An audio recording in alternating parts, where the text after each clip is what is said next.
Hey everybody, it's Jason Blaha here, and it's time for another breakfast with Blaha. And today I'm having Greek yogurt, oats, and frozen cherries. Seems like if I don't tell people stuff like it's fat free or like is it high fat or fat free, you guys know what brand of yogurt I buy. You know what store I buy it at. You know that it's organic and it's fat free already. All right. Everyone knows I shop at Costco. It's not like they have other options.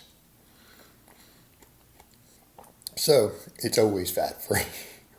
just a just a heads up.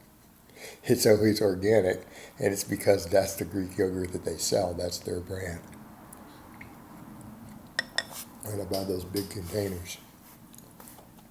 Well, this video is going to be a little bit of a rant, and it's complaints I have as a coach. And I would say more of the pause benching is a bigger deal as a coach than dumbbells. It's gym bros that struggle with range of motion on dumbbells. My clients never have a problem with it. Like never. Because I just explained how to do it right. But it seems like getting guys to pause on a bench press is extremely difficult.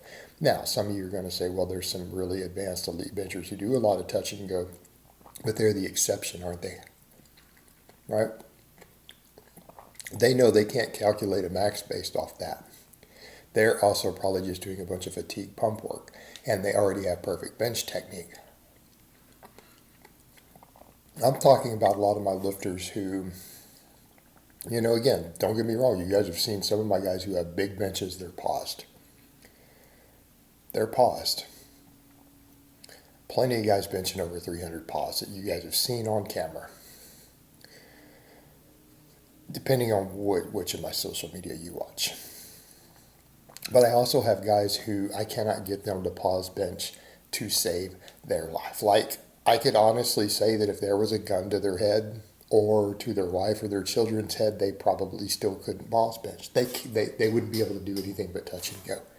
If it was literally life and death.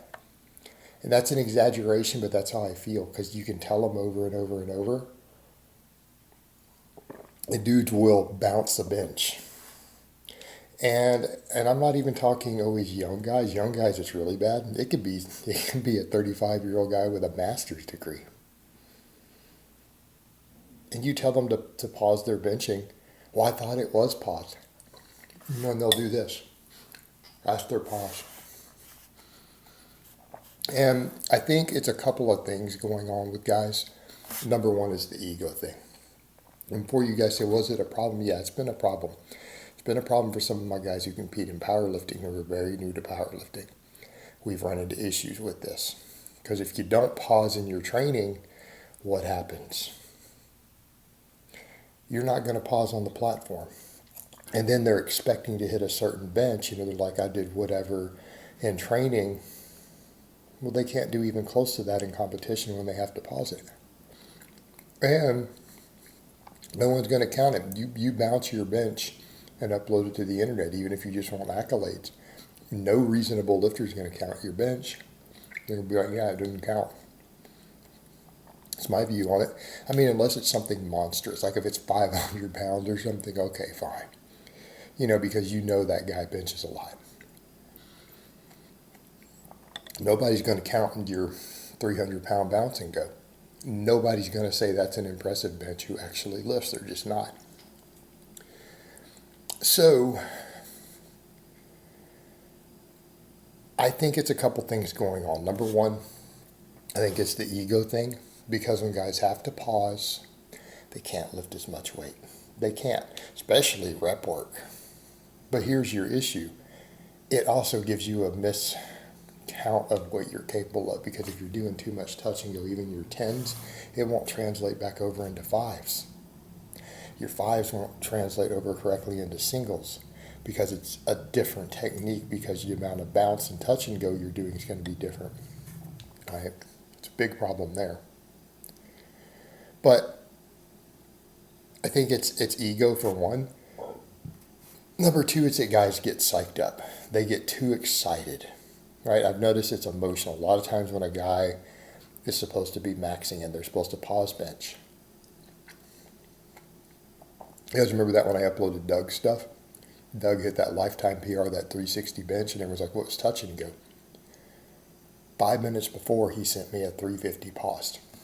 Like, he got 350 pause, held it for one count, drove it up, and he's just like, great, that was easy. That was not a max. I've got a PR.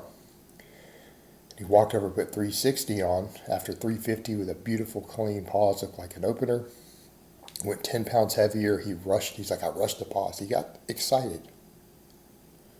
That's an issue for guys. I think getting overly psyched up when you're benching instead of being in the moment, I think it matters. And that's like that with a lot of our lifts, isn't it? When you are not in the moment and paying attention to your form and your control because you're psyched up, you're emotional, we make these mistakes. And in your training, I'll get that with guys. Like one of my kids, he ran into this at his second powerlifting meet. No, it wasn't Antonio.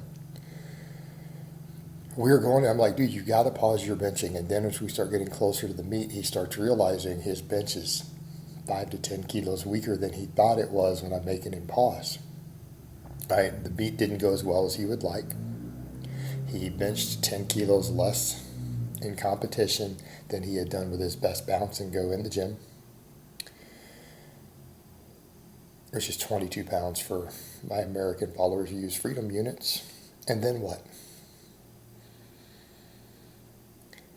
I get him out of meet, we're back to training, and his rep work, I'm telling him to pause everything, and he's just, when I see his tens, like he'll do his heavy work, I look right over and immediately, this is what his tens look like. I'm like, you're right back to doing this. Because once you practice it and ingrain the habit, it becomes habit.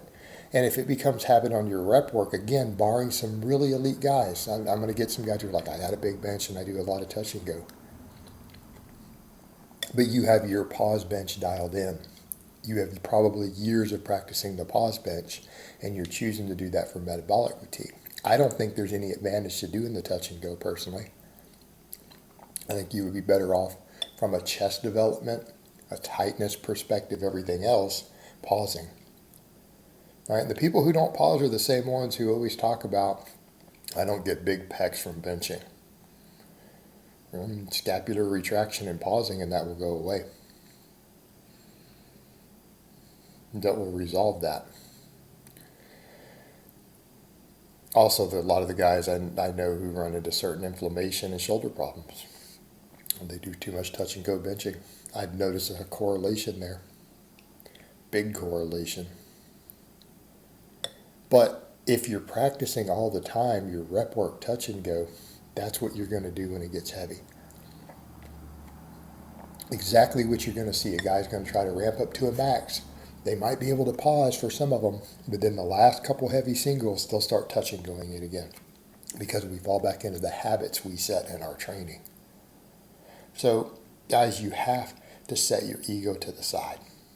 You have to set your ego to the side, and you need to learn to be in the moment when we are doing an exercise. All right, guys, but that's really all I have to say on that today. I hope it's been informative, and I will talk to you guys next time.